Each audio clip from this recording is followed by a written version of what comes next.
Oui.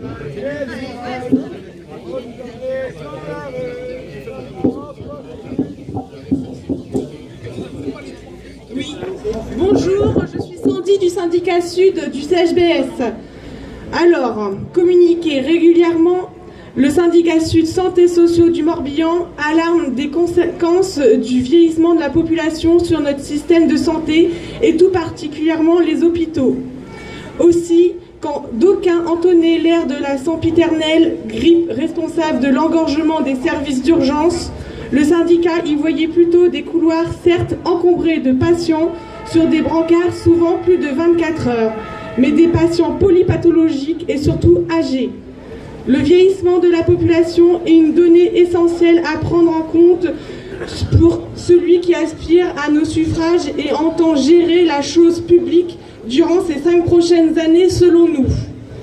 Chaque année, le nombre de nos citoyens qui atteignent 75 ans et plus augmente de 10%, un doublement tous les 10 ans.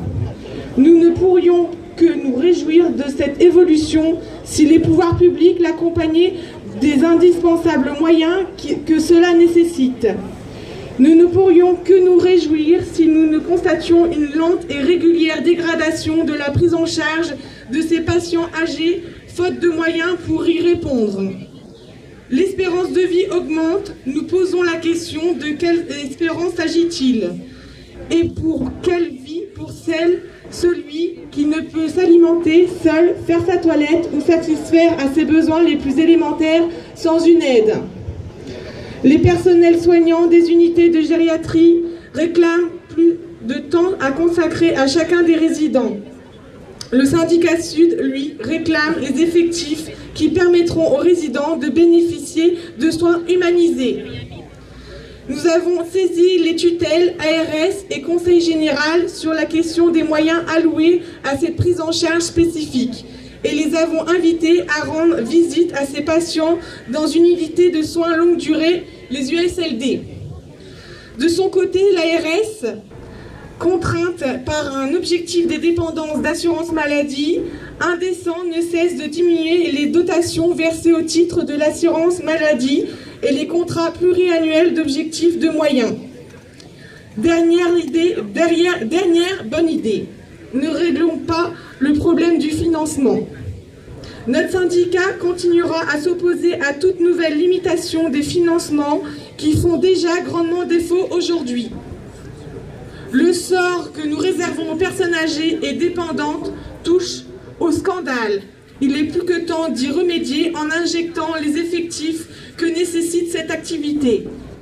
Nous dénonçons une déchéance morale de notre société et du politique qui se détournerait du problème. Nous souhaiterions, dans ce cadre, évoquer plus particulièrement les points suivants.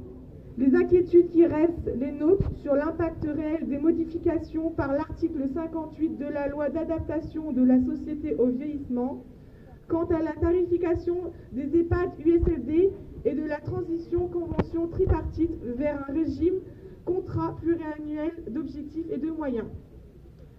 L'impact sur les établissements médico-sociaux de la mise en œuvre des GHT, la situation financière des établissements, sujet majeur, les équipes de direction et bien sûr, en tout premier lieu, le personnel et les résidents. Les patients sont beaucoup plus lourds en termes de prise en charge qu'il y a même 10 ans et les effectifs sont restés constants. La dégradation, comme énoncé ci-dessus, des conditions d'exercice et des conditions de travail pour les personnels confrontés est très au-deçà des objectifs du plan Solidarité Grand Âge. Nous profitons de ce communiqué pour, une fois de plus, dénoncer auprès de vous les grandes tensions que connaît le secteur sanitaire numéro 3, pays de l'Orient, de façon chronique autour de la question des lits d'hospitalisation. Nous avons toujours un déficit très important par rapport à la moyenne régionale sur les lits de longue durée qui concernent la personne âgée et connu une récente crise par manque de lits d'aval au service des urgences de l'épidémie de grippe n'explique pas non plus, selon nous,